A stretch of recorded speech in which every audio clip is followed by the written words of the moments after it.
Who's your favorite person? Oh, without a doubt, 100%. I know that's right. He said, you ain't just mine. I wish you was, but you ain't. You gotta forgive your fathers, because they human too. They made mistakes. They made big mistakes, and some dudes don't know how to come back from the mistake. The truth about Steve Harvey's apparently perfect family bubble is out now and is revealed by none other than the comedian's own biological kids. His kids have revealed how Steve has been an absentee father most of their lives, and now that he is present, he isn't any better now. The blame has been put on Lori, Steve's youngest adopted daughter. His biological son, Broderick, talked about how Steve was not an active father figure in the first few years of his life. I didn't really have my dad full-time into my life until I was 16. Well, we all know how Steve Harvey has presented himself as a perfect family man who's had it all under control when it came to his family. He's often invited his family on his show where they've played big happy family time and time again. According to reports, the Harvey family also loves to spend time together. Each holiday is a special occasion. They always have matching pajama sets for Christmas and fun-filled family vacations. This drama went on and on for years, so much so that fans started idealizing Steve and his family values. A fan said, "It is absolutely breathtaking to see a family that large, so devoted to each other." Another one added, "What a dad, what a husband, what a man." But this picture perfect is about to break into pieces because now we know that's not true at all. Since the rumors have started rising about Steve discriminating between his kids, it has come to our attention that Steve's time, money, and love have been restricted to his adopted kids, special mention to Lori, while his biological kids starved for all of that. Before we dig through exactly what his kids have disclosed about their relationship with their father, it's important to understand the family dynamics of Steve's family. Harvey has been married 3 times and has 7 children, 4 biological children and 3 stepchildren. From his first marriage to Marcia Harvey, he has 2 daughters, twins Brandy and Carly, and 1 son, Broderick Harvey Jr. From his second marriage to Mary Shackelford, Harvey has another son named Wynton. In June 2007, Harvey married Marjorie Bridges. Marjorie Harvey is a mother to 3 children, Morgan, Jason, and Lori, all of whom Steve adopted. All in all, Steve was absolutely right when he said, "Steve and Marjorie have told the public on numerous occasions the reasons for merging the family." Marjorie clarified that everyone still had access to their parents and that connecting their families was just to add more love to their lives. Her children understood her sentiments, and now all the children call Marjorie and Harvey mom and dad.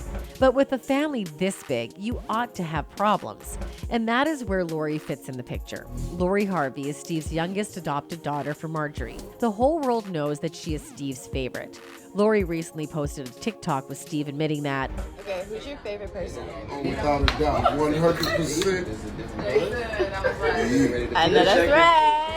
this clearly shows that they share a very close father-daughter bond, which is not the case with every child of Steve. She has been to a lot of his talk shows and is seen alongside him the most. She can almost be called a public figure now, considering she is always in the news for one reason or another. But another reason the media likes to have an insight into her life is that she is considered the main reason Steve has steered away from his biological kids. Steve mentioned that he has very little control over Lori's life. That leads us to believe that Lori might not be as innocent as we are led to believe. Even though Steve admitted to being extremely protective of Lori, there isn't much control in his hands. He further added that Lori makes her own decisions and he isn't allowed much say in her life. Though he tried to justify it by saying Lori is of legal age and is a public figure, we know that it might not be the whole truth.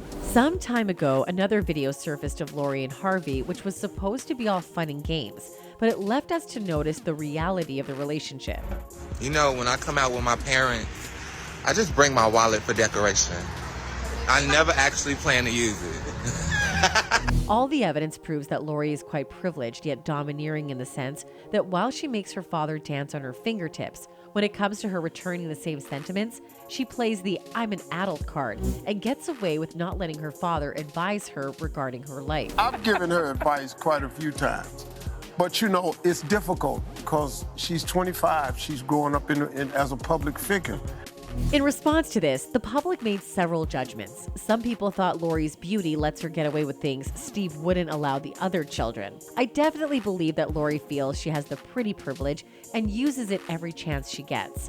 While another one thought it was his wife's influence on Steve that made him overlook his biological kids and put his adopted children first. I believe Marjorie is the love of Steve's life, and he will do anything to keep her happy, including putting her children first. Well, he definitely accomplished that because the wife looks pretty happy and radiant whenever she talks about Steve. She also doesn't let slide any opportunity to the world know how much she adores and appreciates him.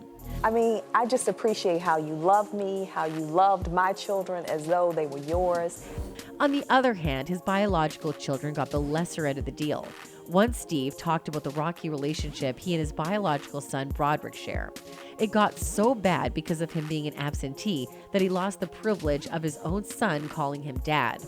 My youngest son, when he was 13, he said to me one time, "You ain't my daddy." Steve further added, He said, "You ain't just mine.